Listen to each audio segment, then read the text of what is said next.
ನಮಸ್ಕಾರ. ಮೊದಲ ಎಸೆತದಲ್ಲೇ ಐಪಿಎಲ್ನಲ್ಲಿ 6 ಬಾರಿಸಿದ 14 ವರ್ಷದ ವೈಭವ್ ಸೂರ್ಯವಂಶಿ ಬಳಿಕ ಔಟ್ ಆಗಿ ಅತ್ತರು. ನಂತರ ಪಂತ್ ಕುರಿತು ಹೇಳಿದ್ದನ್ನ ಕೇಳಿದರೆ ನೀವು ಕೂಡ ಸೆಲ್ಯೂಟ್ ಮಾಡ್ತೀರಾ. ಹಾಗಾದ್ರೆ ಸುದ್ದಿಯ ಸಂಪೂರ್ಣ ಮಾಹಿತಿ ಏನು? ಅಷ್ಟಕ್ಕೂ ಲಕ್ನೋ ವಿರುದ್ಧ RR ಸೋತ ಬಳಿಕ ವೈಭವ್ ಸೂರ್ಯವಂಶಿ ಹೇಳಿದ್ದೇನು ಗೊತ್ತಾ? ಹೀಗೆ ಇದರೆಲ್ಲದರ ಬಗ್ಗೆ ಈ ವಿಡಿಯೋದಲ್ಲಿ ಸಂಪೂರ್ಣವಾಗಿ ತಿಳಿಸ್ಕೊಡ್ತಾ ಹೋಗ್ತೀನಿ. ಆದ್ದರಿಂದ ದಯವಿಟ್ಟು ಈ ವಿಡಿಯೋವನ್ನ ಕೊನೆವರೆಗೂ ನೋಡಿ. ಆದರೆ ಅದಕ್ಕಿಂತಲೂ ಮುನ್ನ ಯಾರನ್ನು ನಮ್ಮ ಚಾನೆಲ್ಗೆ ಸಬ್ಸ್ಕ್ರೈಬ್ ಮಾಡಿಲ್ವೋ ದಯವಿಟ್ಟು ಈ ಕೂಡಲೇ ನಮ್ಮ ಚಾನೆಲ್ಗೊಂದು ಸಬ್ಸ್ಕ್ರೈಬ್ ಮಾಡಿ ಮತ್ತು ವಿಡಿಯೋಗೊಂದು ಲೈಕ್ ಮಾಡಿ. ವೈಭವ್ ಸೂರ್ಯವಂಶಿ ಕೇವಲ 14 ವರ್ಷಕ್ಕೆ $1 ಮಿಲಿಯನ್ ಟೂರ್ನಿಯಾದ ಐಪಿಎಲ್ನಲ್ಲಿ ಆಡುವ ಅವಕಾಶ ಪಡೆದಿರುವ 9ನೇ ತರಗತಿ ಓದುತ್ತಿರುವ ಈ ಹುಡುಗ ಕ್ರಿಕೆಟ್ನಲ್ಲಿ ಈ ಹಂತದಲ್ಲಿ ಇತಿಹಾಸವನ್ನ ಸೃಷ್ಟಿಸಿದ್ದಾರೆ. ಈ ಮೊದಲು ಐಪಿಎಲ್ ಹರಾಜಿನಲ್ಲಿ ಹರಾಜದ ಅತ್ಯಂತ ಕಿರಿಯ ಆಟಗಾರ ಎಂಬ ಹೆಗ್ಗಳಿಕೆಗೆ ಪಾತ್ರವಾಗಿದ್ದ ವೈಭವ್ ಇದೀಗ ಲಕ್ನೋ ಸೂಪರ್ ಜೈಂಟ್ಸ್ ತಂಡದ ವಿರುದ್ಧ ಆಡುವ 11ರ ಬಳಗದಲ್ಲಿ ಅವಕಾಶ ಗಿಟ್ಟಿಸಿಕೊಳ್ಳುವ ಮೂಲಕ ಕೇವಲ 14 ವರ್ಷ ಮತ್ತು 27 ದಿನಗಳ ವಯಸ್ಸಿನಲ್ಲಿ ಐಪಿಎಲ್ಗೆ ಪಾದಾರ್ಪಣೆ ಮಾಡುವ ಮೂಲಕ ಇತಿಹಾಸವನ್ನ ಸೃಷ್ಟಿಸಿದ್ದಾರೆ. ಇದೀಗ ಯಶಸ್ವಿ ಜೈಸ್ವಾಲ್ ಜೊತೆ ಆರಂಭಿಕನಾಗಿ ಕಣಕ್ಕಿಳಿದಿರುವ ವೈಭವ್ ತಮ್ಮ ಐಪಿಎಲ್ ವೃತ್ತಿ ಜೀವನದ ಮೊದಲ ಎಸೆತದಲ್ಲಿ ಅದ್ಭುತ 6 ಬಾರಿಸುವ ಮೂಲಕ ಇಡೀ ಕ್ರಿಕೆಟ್ ಜಗತ್ತನ್ನೇ ಅಚ್ಚರಿಗೊಳಿಸಿದ್ದಾರೆ ಸ್ನೇಹಿತರೆ. ಈ ಪಂದ್ಯದಲ್ಲಿ ಮೊದಲು ಬ್ಯಾಟಿಂಗ್ ಮಾಡಿದ ಲಕ್ನೋ ನಿಗದಿತ 20 ಓವರ್ಗಳಲ್ಲಿ 5 ವಿಕೆಟ್ ಕಳೆದುಕೊಂಡು 180 ರನ್ ಕಲೆ ಹಾಕಿತು.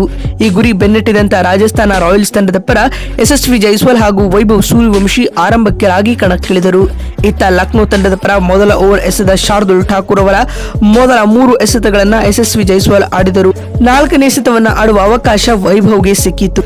ಆದರೆ ವೈಭವ್ ಸೂರ್ಯವಂಶಿ ಈ ರೀತಿಯಾಗಿ ಐಪಿಎಲ್ ವೃತ್ತಿ ಜೀವನವನ್ನ ಆರಂಭಿಸುತ್ತಾರೆ ಎಂದು ಯಾರೂ ಸಹ ಊಹಿಸಿರಲಿಲ್ಲ. ಶಾರ್ದುಲ್ ಠಾಕೂರ್ ಅವರ ಓವರ್ನ 4ನೇ ಎಸೆತದಲ್ಲಿ ವೈಭವ್ ಸೂರ್ಯವಂಶಿ ಲೆಗ್ ಸ್ಟಂಪ್ ಕಡೆ ಸ್ವಲ್ಪ ಜಾಗ ಮಾಡಿಕೊಂಡು ಕವರ್ಸ್ ಮೇಲೆ ಭರ್ಜರಿ 6 ಬಾರಿಸಿದರು. ವೈಭವ್ ರವರ ಈ 6 ಕ್ರೀಡಾಂಗಣದಲ್ಲಿ ನಡೆದಿದ್ದವರನ್ನ ಹುಚ್ಚಿದ್ದು ಕುಣಿಯುವಂತೆ ಮಾಡಿತು. ಅಂತಿಮವಾಗಿ ವೈಭವ್ ಸೂರ್ಯವಂಶಿ ಇಂದಿನ ಪಂದ್ಯದಲ್ಲಿ 20 ಎಸೆತಗಳನ್ನು ಎದುರಿಸಿ 34 ರನ್ ಬಾರಿಸಿ ಪಂತ್ ರವರ ಸ್ಟಂಪಿಂಗ್ಗೆ ಬಲಿಯಾಗಬೇಕಾಯಿತು ಸ್ನೇಹಿತರೆ. ಇನ್ನು ಅಂತಿಮವಾಗಿ ರಾಜಸ್ಥಾನ ರಾಯಲ್ಸ್ ತಂಡ ಈ ಪಂದ್ಯದಲ್ಲಿ 2 ರನ್ಗಳ ರೋಚಕ ಸೋಲನ್ನ ಕಂಡಿದೆ.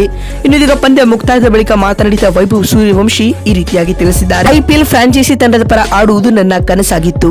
ಆ ಕನಸು ಇಂದು ನನಸಾಗಿದೆ. ಈ ದಿನವನ್ನ ನಾನು ಯಾವತ್ತಿಗೂ ಕೂಡ ಮರೆಯುವುದಿಲ್ಲ. ಭಾಗಶಃ ನಮ್ಮ ತಂಡ ಸೋತಿರಬಹುದು, ಆದರೆ ನಾವು ಮುಂಬರುವ ಪಂದ್ಯಗಳಲ್ಲಿ ಕಮ್ ಬ್ಯಾಕ್ ಮಾಡಲಿದ್ದೇವೆ. ಆದ್ಯಾಗೂ ಇಂದಿನ ಪಂದ್ಯದಲ್ಲಿ ನನಗೆ ಆಡಲು ಅವಕಾಶ ಕೊಟ್ಟಿರುವ ಟೀಮ್ ಮ್ಯಾನೇಜ್ಮೆಂಟ್ ಮತ್ತು ಕೋಚ್ ಎಲ್ಲರಿಗೂ ಧನ್ಯವಾದಗಳನ್ನ ತಿಳಿಸುತ್ತೇನೆ ಎಂದು ವೈಭವ್ ಸೂರ್ಯವಂಶಿ ತಿಳಿಸಿದ್ದಾರೆ. ಮತ್ತು ಮಾತು ಮುಂದುವರಿಸಿದ ಅವರು, ನಾನು ಔಟ್ ಆಗಿ ಮೈದಾನದತ್ತ ಹೆಜ್ಜೆ ಹಾಕುತ್ತಿದ್ದಾಗ ನನ್ನಲ್ಲಿ ಆನಂದ ಭಾಷ್ಪ ಕಂಡಿತು.